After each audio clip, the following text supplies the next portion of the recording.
เฮ็ดยังปูเขื่อนบ่นี่ฮะปูเขื่อนบ่ย่านว่าเอาดินนี่มาถมสิเฮ็ดทางใหม่บ่สิเฮ็ดหนทางใหม่บ่มื้อนี้สิพาพี่พน้องไปเบิ่งอีกสถานที่หนึ่งเพิ่นเฮ็ดทางกันระบอกก็คือไปทาดเมืองพรพี่น้องทางไปบ้านม่วงดอยหรือว่านาเสเนาะแต่ว่านาเสเนี่ยค่อยสิบ่ได้แวะเด้อพี่น้องมื้อนี้ก็มา2ทีมงานเฮาก็คือสอนออนทัวร์เนาะท่านผู้ชมก็คงสิจำได้มื้อนี้ก็มา2ทีมงานก่อนจะไปเฮาจะผ่านไปตามสายทางไปทางถ้ำประเสื่อมหรือว่าถ้ำประฝาแต่ว่าเฮาสิบ่ได้แวะถ้ำประฝาพี่น้องเฮาสิไปทางซื่อเลยเนาะไปถ้ำเมืองพรแต่ว่าไปเบิ่งสถานที่หนึ่งก็คือบ้านเมืองดอยเพราะว่าบ่าวแปลงนี่บ่ได้ไปนานแล้วมี FC บางท่านก็สั่งให้เซตให้มาให้ไปถ่ายให้เบิ่งเนี่ยเพิ่นอยู่ประเทศนอกเนาะคือสหรัฐอเมริกาเนาะแต่ว่าเพิ่นบ่ได้มานานแล้วเพิ่นว่าไปเบิ่งนำกันเนาะพี่น้องเพราะว่าชาวบ้านเมืองดอยในส่วนหลายก็แต่ก่อนก็ชาวก่อนหลังคาเรือนแต่ว่าช่วงนี้ปัจจุบันนี้ก็ประมาณอยู่4-50หลังคาเรือนมันเป็นบ้านห้างเนาะพี่น้องไปติดตามชมเบิ่งคลิปพร้อมๆกันพี่น้องไปกันเลยเนาะอันนี้แหละแม่นหนองที่ว่าแปะหน้าข้างสร้างพี่น้องหนองตัวนี้แหละแม่นน้ำไหลออกจากปากถ้ำนี่แยกนี่เราไปถ้ำประเสื่อมแต่ว่าเฮาไปซื้อเนาะไปซื้อนี่กระทางไปห้วยน้ำใสเนาะท่านผู้ชมจะผ่านไปเลยเพราะว่าบ่าวแปลงเคยมาถ่ายอยู่ห้วยน้ำใสให้พี่น้องเบิ่งปีนี้ก็ประมาณ2เทื่อทางก็ลุกลังแค่ว่าก็ซ้ำนี้เนาะไปได้อย่างยังหลายมีแต่ส่วนยางผ่านเข้าไปเรื่อยๆเนาะส่วนนี้ก็ขีดแล้วนี่ก็คนก็ขีดแล้วต่ำสุดเกิด7 ปีก็ได้ขีดแล้วเห็ดยางครับเอากาเบียยางใหญ่ไว7 ปีเพิ่นก็ได้ขีดแล้ว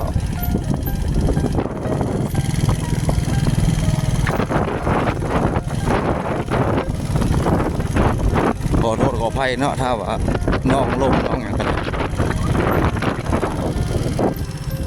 ทางหน้านี่ครับฮอดบ้านนาเสได้นี่แต่ว่าถ้าพลังในลัดไปทางนี้ก็ได้ถ้าว่าน้ำแห้งลัดไปทางนี้ก็ได้ลัดไปนาเสนี่แต่ว่าบ้านฮอดบ้านนาเสแล้วพี่น้องน้องปูน้องปลาเพิ่นก็โอ้หลายเข้าทางนี้ก็ค่อนข้างแล้วกันหลายแล้วเข้าเนาะแล้วเข้าแล้วน้ำหลายวิวนี่สวยงามโป้ป่ายังมีอยู่ได้นี่ป่านี่ถือว่ายังหลายอยู่ตัวนี้แหละจุดบ้านนาสีนี่มีป้ายอันนี้เพิ่นเอิ้นบ้านนาสีไปทางหน้าแล้วแม่นบ้านนาดูหรือว่าโพนดูลัดออกไปทางนี้ก็แม่นเป็นท่าฝรั่งมันไกลเนาะไปทางนี้ถ้าบ่เคยไปแล้วบ่ให้ไปมันสิหลงเพราะว่ามันเป็นทางห้อยรถไถแล้วก็ทางหลายซอยอาจจะหลงได้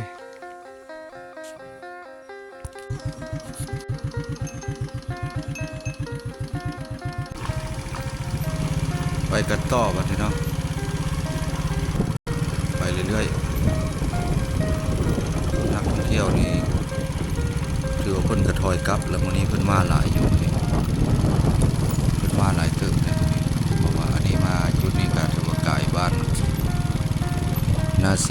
จุดเฮาสิไปมื้อนี้ก็ถือว่าไปบ้านม่วงดอยหรือว่าดอยม่วงแล้วก็ค่อยก็ซื้อบ้านเพิ่นก็จะคัดคองจักหน่อยเนาะท่านผู้ชมทีมงานของไปค่อนก็คือบ่าวสอนเพิ่นบ่เว้าแล้วบ่าวสอนเพิ่นถนัดสายทางเนาะบ่แปลงแล้วส่วนมากอย่าบ่ได้เน้นถ่ายสายทางเพราะว่ายังสิ้นกับถ่ายสายทางเนาะเพราะว่าเสียงลมเสียงค่อนข้างน้องพี่น้องขอโทษขออภัยเด้อ FC ผู้ติดตาม 39.3ไม้เนาะอยู่กับทีมงานเนาะขอรถไฟมันบ่คักบ่ได้ก็ได้แต่ว่าเริ่มต้นเรียนถ่ายเนาะจากถ่ายสายทางหรือว่าขี่รถถ่ายก็เป็นก็บ่ถนัดปานใดเนาะส่วนบิ๊กนี่ส่วนหลายก็ไม้บิ๊กนี่ก็สิว่ามันค่อนข้างมีราคาเดี๋ยวนี้ก็ได้ปลูกไม้บิ๊กก็อยู่ก็ได้ใช้งานไวอยู่ได้ท่านผู้ชมเพราะว่ามันก็ลงเม็ดหลายใกล้สิฮอดถ้ำกับบ้านนางงัวเนาะทางเส้นนี้ก็ไกลเติบจะเข้ามาจากตะแคกมาก็ประมาณอยู่10ปลายหลักพี่น้องต่อไปจะพาหมู่บ้านนี่แหละพี่น้องใกล้จะฮอดแล้วเนาะเอาจะเข้าไปเรื่อยๆอยู่นี่แล้วสิบ่ได้แวะเพราะว่าบ่เป็นเคยถ่ายให้เบิ่งแล้วเนาะคือทำผ่านจะไปเรื่อยๆจุดประสงค์วันนี้ว่าอยากไปทานมังกรแต่ว่าสิบ่ทันอันนี้คือบ้านนางงัวบ่แม่นบ้านคนดูหรือบ้านนางงัวบ้านนางงัวทุนบ้านนางงัวชาวบ้านนางงัวในส่วนหลายก็ราคาบ่หลายบ่ได้พี่น้องแต่ว่ามีวัดแห่งศักดิ์สิทธิ์ก็เคยมาถ่ายนำหลายปีก่อนเนาะ 2-3 ปีหลังเคยมาถ่ายบ้านนางงัวนะก็ประมาณอยู่ 30-40หลังคาเรือนชาวบ้านนางงัวเอา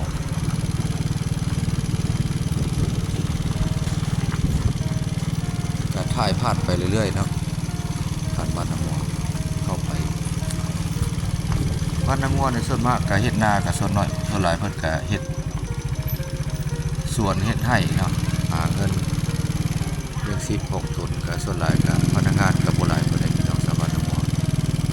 แต่ว่ามีวัดบ้านนางงัวมีวัดที่ว่าแห่งศักดิ์สิทธิ์เนาะเคยมาถ่าย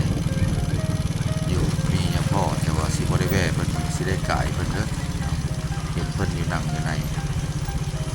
หลวงปู่เพิ่น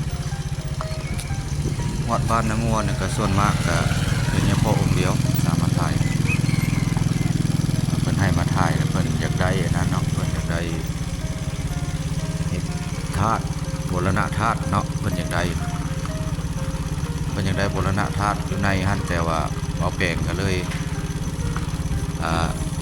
มาถ่ายเทื่อนึงเนาะก็มากับทีมงานเฮาก็ทีมงานก็ทางซองเบาต้อยเนาะ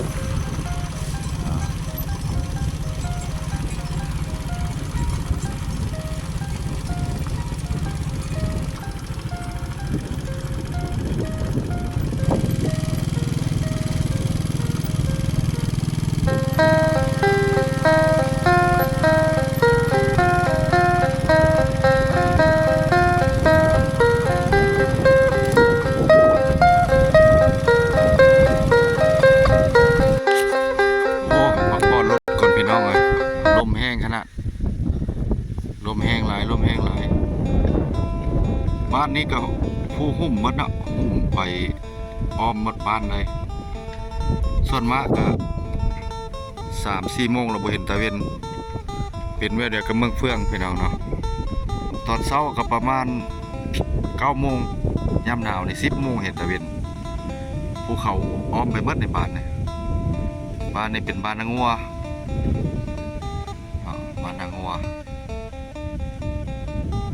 ภูเขาห่มโดยผาหินปูนผากระสูงสั้นใหญ่สูงพี่น้องอลังการอะไรพี่น้องแต่จากนี้ไปฮอดธาตุเมืองพรทำพรเนี่ยยังประมาณ3 หมู่บ้านเนาะ2 หมู่บ้านบ้านดอยม่วงแล้วก็บ้านอันนั้นอีกจากบ้านยังละลงแล้วพี่น้องเฮ็ดยังปูเขื่อนบ่เนี่ยฮะปูเขื่อนบ่ย่านว่าเอาดินนี่มาถมสิเฮ็ดทางใหม่บ่สิเฮ็ดหนทางใหม่บ่ฮะไปเล่นชมวิวธรรมชาติโอ้เฮ็ดเฮือนเนาะเพิ่นเฮ็ดเฮือนพี่น้องอันนี้เพิ่นเอิ้นว่าบ้านม่วงดอยเหรอโอ้คือเคยเห็นจำกันบ่ได้บ่อ่ะเคยเห็นกันอยู่ครับเคยมาเปิดตู้เคยมาเปิดตู้อยู่มากับกองคำวังยันชิปไปปี20 ปีหลังแล้วล่ะ อ่า เคยเห็นเท่านั้นไปแล้วบ่ครับ ไปแล้วมาสอนออนทัวร์เพิ่นไปถ่ายบ้านทางหน้าแล้วก็เกี่ยวมาเพื่อทักถ่ายสายทางดอก บ้านอยู่นี้อันนี้ก็ได้ซื้อดินเข้าอันนี้ โดย แต่ว่ามันก็บ่ทันมีธุรกิจ ยานว่าอยากเฮ็ดทางแล้วมาถามเบิ่ง โอ้ยจะเห็น ชาวหมู่บ้านนี่แหละถือว่าจักราคาเฮือนนี่ใหญ่ เข้าว่าตาซี่ 24บ่แม่น อันนี้ก็จริง30เลยละ 30-40แล้วบ่ 30เลยละ มันห่างเนาะ แต่ว่าบ้านด้อยนะมันใหญ่นะครับ โอ้บ้านดอยเลินใหญ่เนาะอันบ้านอันจานวิมานนั่นอยู่ไสบ่นั่น ยันมีมานะ จานหมด ตรงนั้นแหละผู้ โอ้ บ้านเปลี่ยน บ่อันครูสอนนะเคยมาอันเดียว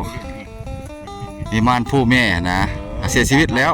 มันเสียแล้ว เสียชีวิตว่างโควิดนี่นะโอ้บ้านม่วงดอยเฮานี่ก็ต่อไปเพิ่นก็สิได้ จะเข้าบ้านนี้ทั้งคนนี่ โดย แล้วแต่บ้านนั้น โดย ทั้งน้ำหลังแต่ว่าบ้านนี้มันเป็นบ้านกลางไร่นา โดยบ้านอัน ไปกับภูป่านี่ บ้านม่วงดอยแล้วก็บ้านหยังกกต้องบ่ อันนั้นบ้านกกท้องหรือบ้านผ่าแดงๆครับ โอ้กกต้องแล้วจึงไปทัดมุกพรในจักหมู่บ้าน แต่ฮักเข้าไปให้ละท่านหลวงพ่อให้ละมันจะพระพระทรงองค์เจ้าเพิ่นก็อยากแก้มนะ โอ้ ว่าแก้มแล้วก็มันอยากมีแนวเสื่อมสูญ โดย แต่ว่าอยู่บ่ได้นาน ส่วนหลายทางเส้นนี้เพื่อก็สิได้ปรับปรุงไว้เพราะว่ามันนักท่องเที่ยวมักเข้ามาทางแขวงทางเมืองหรือว่าทางประเทศ ทุกยอมมือแน่ยาจะเห็นสาธุ ไว้นี่แหละแต่หม้อๆนี่แหละเนาะเพราะว่าเพิ่นก็นะ ได้เดินหน้ากับบางเทื่อก็จะเอาอีก โอ้ พอได้มาพุ่งเงินอยู่เคียงทาง โดย มันอยู่กระติ่งหิมหอมหน่อยกระติ่ง ยามนั้นเราได้ขี่เรือได้นี่เฮาใหญ่นะ โอ้ ได้ ตร ใส่ งนั้นมันได้ขี่เหือฝากมันหัว ได้ ไป ขี่เรือเข้ามาเพราะว่าน้ำมันไหลมาช่วงนั้นอยากมาถ่ายมาบ่ได้ โอ้ยแม่นแท้นี่แต่นี้ก็ยังเพียงกลางขาบ่พอทุ โอ้ กลางขานี่อันนี้ อันนี้ได้ น้ำแม่นเลยจึง เฮาได้ใส่เรือ คลิปวิดีโอนี้ก็ขอปิดคลิปไว้เพียงสักนี้ท่านผู้ชมเนาะคลิปหน้าคลิปในพบพอกันใหม่ ว่าสิไปทาดมะพรแต่บ่ฮอดคลิปนี้ก็ขอปิดไว้เพียงสักนี้ไปก่อนเด้อพี่น้องบ่สุขสุขคน